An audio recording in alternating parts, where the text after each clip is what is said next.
आप देख रहे हैं सेवन न्यूज। मैं आपके साथ मोहम्मद सलमान जुनैदी। ಖಂಡಿತವಾಗ್ಲೂ ಯಾಕಂತಂದ್ರೆ ಇವತ್ತು ಕಾಂಗ್ರೆಸ್ ಪಕ್ಷದಲ್ಲಿ 136 ಸೀಟ್ಗಳ ಬರೋದಕ್ಕೆ ಪ್ರಮುಖವಾಗಿ ಪಂಚಮಸಾಲಿ ಅವರು ಕೂಡ ಮುಖ್ಯವಾಗಿ ಪಾತ್ರ ವಹಿಸಿರೋದ್ರಿಂದ ಹೆಚ್ಚು ಹೆಚ್ಚು ಸ್ಥಾನಗಳನ್ನ ನಾವು ಪಂಚಮಸಾಲಿ ಅವರಿಗೆ ಕೊಡಿ ಅವಕಾಶಗಳನ್ನ ಅಂತ ಕೇಳೋದಕ್ಕೆ ಬಯಸ್ತೀನಿ. ಸಚಿವ ಸ್ಥಾನ ಆಗಿರ್ಬೋದು, MLC ಆಗಿರ್ಬೋದು, ಮುಂಬರುವಂತ ಬೇರೆ ಬೇರೆ ಹುದ್ದೆಗಳಿಗೆ ಹೆಚ್ಚು ಹೆಚ್ಚು ಪಂಚಮಸಾಲಿಗಳಿಗೆ ಅವಕಾಶಗಳನ್ನ ಕೊಡಿ. ಸಾಕಷ್ಟು ಜನರಿಗೆ ಈಗ ಅವಕಾಶ ಕೊಟ್ಟಿದ್ದೀರಾ. ಈಗ ನನ್ನ ಪತಿಯವರಿಗೆ ಅವಕಾಶ ಸಿಕ್ಕಿಲ್ಲ. ಆ ಒಂದು ನಿಟ್ಟಿನಲ್ಲಿ ಬಹಳಷ್ಟು ನಮ್ಮ ಮಾವನವರ ಕಾಲದಿಂದನೂ ಕೂಡ ಈ ಒಂದು ಪಕ್ಷಕ್ಕೆ ನಾವೆಲ್ಲ ಸೇವೆ ಸಲ್ಲಿಸ್ತಿರೋದ್ರಿಂದ ನಮಗೆ ಆ ಒಂದು ಅವಕಾಶವನ್ನ ಈ ಬಾರಿ ಮಾಡ್ಕೊಡಿ ಅಂತ ಕೇಳ್ತಾರೆ. ಒಂದ್ ಕಡೆ ಪಂಚಮಸಾಲಿ ವರ್ಸಸ್ ಪಂಚಮಸಾಲಿ ನಡೆದಿದೆ ರಾಜಕೀಯದಲ್ಲಿ. ಆತರ ಏನಿಲ್ಲ. ಈಗ ನೋಡಿ, ಅವಕಾಶ ಹಲವರಿಗೆ ಹಲವಾರು ಬಾರಿ ಸಿಕ್ಕಿದೆ. ನನ್ನ ಪತಿಯವರು 2 ಸರಿ ಇವತ್ತು ಶಾಸಕರಾಗಿ ಸೇವೆಯನ್ನ ಸಲ್ಲಿಸಿದ್ದಾರೆ. ಆ ಒಂದು ನಿಟ್ಟಿನಲ್ಲಿ ಈ ಬಾರಿ ಅವರಿಗೆ ಅವಕಾಶವನ್ನ ಮಾಡಿಕೊಡಿ ಅಂತ ಕೇಳೋದಕ್ಕೆ ಬಯಸ್ತೀವಿ. ಪಂಚಮಸಾಲಿ ವರ್ಸಸ್ ಪಂಚಮಸಾಲಿ ಬರದೇ ಇಲ್ಲ. ಎಲ್ಲ ಸಮಾಜ ಒಗ್ಗಟ್ಟಾಗಿದೆ. ಯಾವುದೇ ಒಂದು ಭಿನ್ನಾಭಿಪ್ರಾಯ ಕೂಡ ಇಲ್ಲ. ಅವಕಾಶ ಸಿಕ್ಕವ್ರಿಗೆ ಬಿಟ್ಟು ನಮಗೆ ಅವಕಾಶ ಮಾಡಿಕೊಡಿ ಅಂತ ಕೇಳ್ತಾರೆ ಅಷ್ಟೇ. ಹೌದು ಹೌದು, ಇವತ್ತಿಂದ ತೀವ್ರವಾಗಿ ಪರಿಷ್ಕರಣೆ ಪ್ರಾರಂಭಗೊಂಡಿದೆ. ನಾವು ವಿಶೇಷವಾಗಿ ಕಾಂಗ್ರೆಸ್ ಪಕ್ಷದವರು ಈಗಾಗಲೇ ನಾವು ವೆಸ್ಟ್ ಬೆಂಗಾಲ್ ಎಲೆಕ್ಷನ್ಸ್ ಅನ್ನ ನೋಡಿದೀವಿ, ಯಾರ ಮತದಾರರ ಪಟ್ಟಿಯಲ್ಲಿ ಯಾರ ಹೆಸರು ಕೈ ಬಿಟ್ಟು ಹೋಗಿದೆ ಅಂತ ಹೇಳಿ. ಅದೇ ರೀತಿ ತಮಿಳುನಾಡು ಎಲೆಕ್ಷನ್ಸ್ ಅನ್ನ ನೋಡಿದೀರಾ ನೀವೆಲ್ಲರೂ ಕೂಡ.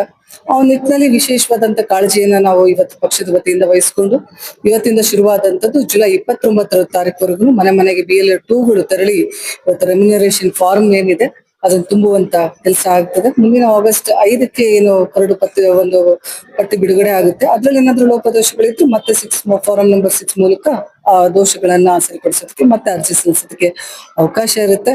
ವಿಶೇಷವಾಗಿ ಇವತ್ತು ಎಲ್ಲರೂ ನಾನು ಕೇಳ್ಕೊಳೋದೊಂದನೆ, ಇವತ್ತು ಕಾಂಗ್ರೆಸ್ ಪಕ್ಷ, JDS, BJP ಬೇರೆ ಬೇರೆ ಪಕ್ಷಗಳಂತಲ್ಲ, ನಾವು ಭಾರತೀಯ ಪ್ರಜೆಯಾಗಿ ಮುಂದಿನ ದಿನಮಾನದಲ್ಲಿ ಇವತ್ತೇನ್ ನಮ್ಗೆ ಆಧಾರ್ ಇದೆ, ಪ್ಯಾನ್ ಇದೆ, ಅವೆಲ್ಲವೂ ಕೂಡ ಇವತ್ತು ನಿಷ್ಕ್ರಿಯಗೊಂಡು ನಮಗೆ ವೋಟರ್ ID ಇವತ್ತು ಆಧಾರವಾಗೋದ್ರಿಂದ ಎಲ್ಲ ಭಾರತೀಯ ಪ್ರಜೆಗಳು ಕೂಡ ಇವತ್ತೇನ್ ನಮ್ಮ ಕರ್ನಾಟಕದಲ್ಲಿ ನಡೀತಿರುವಂತ ಈ ಒಂದು SIR ಅಲ್ಲಿ ವಹಿಸ್ಬೇಕು ಪ್ರತಿಯೊಬ್ಬ ಮತದಾರರು ಕೂಡ.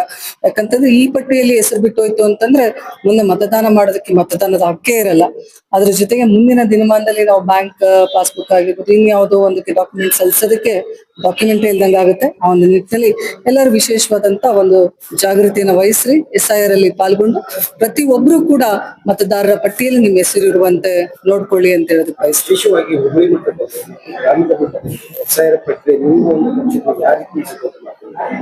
ಈಗಾಗ್ಲೇ ತಾವು ನೋಡ್ತಾ ಇದ್ದೀರಾ, ಹುಬ್ಳಿ ಅಂತಲ್ಲ, ಬಿಜಾಪುರ ಆಗಿರ್ಬೋದು, ಬಾಗಲಕೋಟೆ ಆಗಿರ್ಬೋದು, ಹೋಬಳಿ ಮಟ್ಟದಲ್ಲಿ ಎಲ್ಲ BLO 2ಗಳಿಗೆ ನಾವು ವಿಶೇಷವಾದಂತ ತರಬೇತಿಯನ್ನ ನೀಡಿದೀವಿ. ಅವರಿಗೆ ಬೆಂಗಳೂರಲ್ಲೂ ಕೂಡ ತರಬೇತಿಯನ್ನ ನೀಡಿರೋದ್ರಿಂದ ಬಹಳಷ್ಟು ಸಾಕಷ್ಟು ಮುತುವರ್ಜಿಯನ್ನ ವಹಿಸಿ ಯುವಕರಾಗಿರ್ಬೋದು, ಮಹಿಳೆಯರಾಗಿರ್ಬೋದು, ಅವ್ರ ಜೊತೆಗೆ ಒಂದು ಮಾಹಿತಿಯ ಇರುವಂತ ಒಂದು ವ್ಯಕ್ತಿಯನ್ನ ಅವ್ರ ಜೊತೆಗೆ ಕಳಿಸೋದ್ರ ಮೂಲಕ ಬಹಳಷ್ಟು ಕಾಳಜಿಯನ್ನ ಇವತ್ತು ನಮ್ಮ ಕಾಂಗ್ರೆಸ್ ಪಕ್ಷದಿಂದ ವಹಿಸಿದ್ವಿ ಅಂತ ಬಯಸ್ತೀವಿ. ಧನ್ಯವಾದಗಳು.